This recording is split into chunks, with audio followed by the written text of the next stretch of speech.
ఈరోజు మనం story telling గురించి మాట్లాడుకుంటాం. స్టోరీ టెల్లింగ్ అనేటప్పటికి మనం ఏదో టెక్నికల్ టర్మ్ అనుకుంటాం, అది అసలు టెక్నికల్ కానే కాదు. నా పేరు ప్రవీణ్. అసలు వీడియో ఎడిటింగ్ వెనక ఏం జరుగుతుంది, ఏం జరిగితే video editing the best video బయటకు వస్తుంది అన్నది నేను ఎక్స్ప్లెయిన్ చేస్తాను అనమాట. చిన్నప్పుడు సమ్మర్ హాలిడేస్ మన అమ్మమ్మ గారింటికి నాన్నమ్మ గారింటికి వెళ్తాం. వాళ్ళకి స్టోరీ టెల్లింగ్ అంటే ఏంటో తెలియదు, వీడియో ఎడిటింగ్ అంటే ఏంటో తెలియదు. కానీ వాళ్ళు పెద్దవాళ్ళు ఎలా చెప్పాలంటే ఒక స్టోరీని ఎక్స్ప్లెయిన్ చేసేటప్పుడు ఎక్కడ పాజ్ ఇవ్వాలి, ఎక్కడ గట్టిగా చెప్పాలి, ఎక్కడ చిన్నగా చెప్పాలి, ఎక్కడ ఎక్స్ప్రెషన్ ఎలా ఇవ్వాలి, ఇవన్నీ కూడా స్టోరీ టెల్లింగ్ లో పార్ట్ అనమాట. మనం చిన్నగా ఉన్నప్పుడు వాళ్ళు చెప్పే స్టోరీస్ మనకి చాలా అట్రాక్టివ్ గా ఆకట్టుకునేలా ఉండేవి. ఎందుకంటే మనకి ఆ ప్రపంచం తెలీదు, మనం వేరే ప్రపంచంలో ఉన్నాం. మనకి ఆ ప్రపంచాన్ని వాళ్ళు చూపించాలంటే ఒక కథని చెప్పి మనకి ఆ ప్రపంచానికి ఇంట్రడక్ట్ చేస్తున్నారు. వీడియో ఎడిటింగ్ కూడా అంతే. ఇదంతా ఇప్పుడు రీల్స్ లో వస్తుంది కదా, హుక్ అని, టెన్షన్ అని, కాంటెక్స్ట్ అని. పెద్దవాళ్ళు చెప్పే స్టోరీలో కూడా ఇప్పుడు మనం ఫాలో అవుతున్న కంటెంట్ స్ట్రాటజీస్ ఉన్నాయి. అంటే ఫస్ట్ లో ఒక ఇంట్రడక్షన్ ఇచ్చి అసలు ఏంటిది అని ఒక టెన్షన్ క్రియేట్ చేసి కాంటెక్స్ట్ ఇస్తున్నారు. సో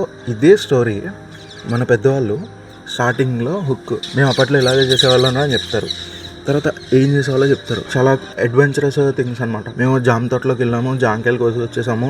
ఆ జాంకాయలు కోసుకొస్తుంటే జామ తోట ఓనర్ వచ్చి మమ్మల్ని పరిగెట్టించాడు. అంటే ఏం జరుగుతుంది అన్న ఒక టెన్షన్ స్టార్ట్ అవుతుంది. సో ఇప్పుడు చెప్పిందంతా మనం వీడియో ఎడిటింగ్ భాషలో మాట్లాడాలంటే ఇదే ఏమవుతుందంటే, మనం వీడియో ఎడిట్ చేస్తున్నప్పుడు అక్కడ చూపిస్తాం ఎన్విరాన్మెంట్ విజువల్గా. మనకి ఇప్పుడు వీడియోస్ ఉన్నాయి కాబట్టి అక్కడ ఏం జరుగుతుంది, ఓకే అక్కడ పక్షులు ఎగురుతున్నాయి, లేదంటే అక్కడ ఒక లేక్ ఉంది, లేదంటే అక్కడ ఒక ఎన్విరాన్మెంట్ని ఫస్ట్ వీడియో క్లిప్స్లో చూపించి మంచి బ్యాక్గ్రౌండ్ మ్యూజిక్ అనేది చాలా ఇంపార్టెంట్.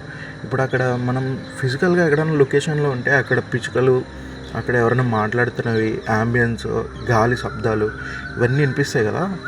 సో ఇలాగా చాలా ఉంటాయి అన్నమాట. సౌండ్ ఎఫెక్ట్స్ ఉంటాయి. ఇప్పుడు నేను మాట్లాడుతున్నప్పుడు మీరు అప్పుడప్పుడు పిచ్చుకల సౌండ్, ఆ బండి వెళ్తున్న సౌండ్ ఇవన్నీ వింటారు. వాటినే ఎడిటింగ్ లాంగ్వేజ్లో సౌండ్ ఎఫెక్ట్స్ అంటారు అనమాట. సో మ్యూజిక్ అంటే ఏంటంటే, నేను బ్యాక్గ్రౌండ్లో పెడతాను చూడండి, అది మ్యూజిక్. ఇంకొకటి కట్స్ సరిగ్గా చేయలేదు అంటారు చూడండి, అదేంటంటే ఎక్కడ పాజ్ ఇవ్వాలో అక్కడ పాజ్ ఇవ్వాలి, ఎక్కడ కట్ చేయాలో అక్కడ కట్ చేయాలి.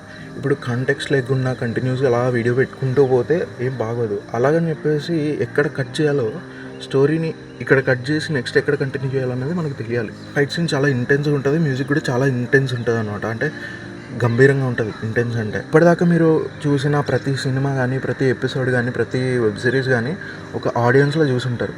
పాజ్ చేసి ఒక వీడియో ఎడిటర్లో చూడండి. వీడియో ఎడిటర్లో చూడడం అంటే ఫస్ట్ వాడు ఏం చెప్తున్నాడు, వెనక్కి ఏమి వినిపిస్తున్నాయి సౌండ్స్, కట్స్ ఎలా చేస్తున్నాడు, ఓకే ఈ సీన్ ఇలా వచ్చిన తర్వాత నెక్స్ట్ సీన్ ఎలా వస్తుంది, మ్యూజిక్ ఎలా ఉంది, ఇవన్నీ అబ్జర్వ్ చేశారనుకోండి.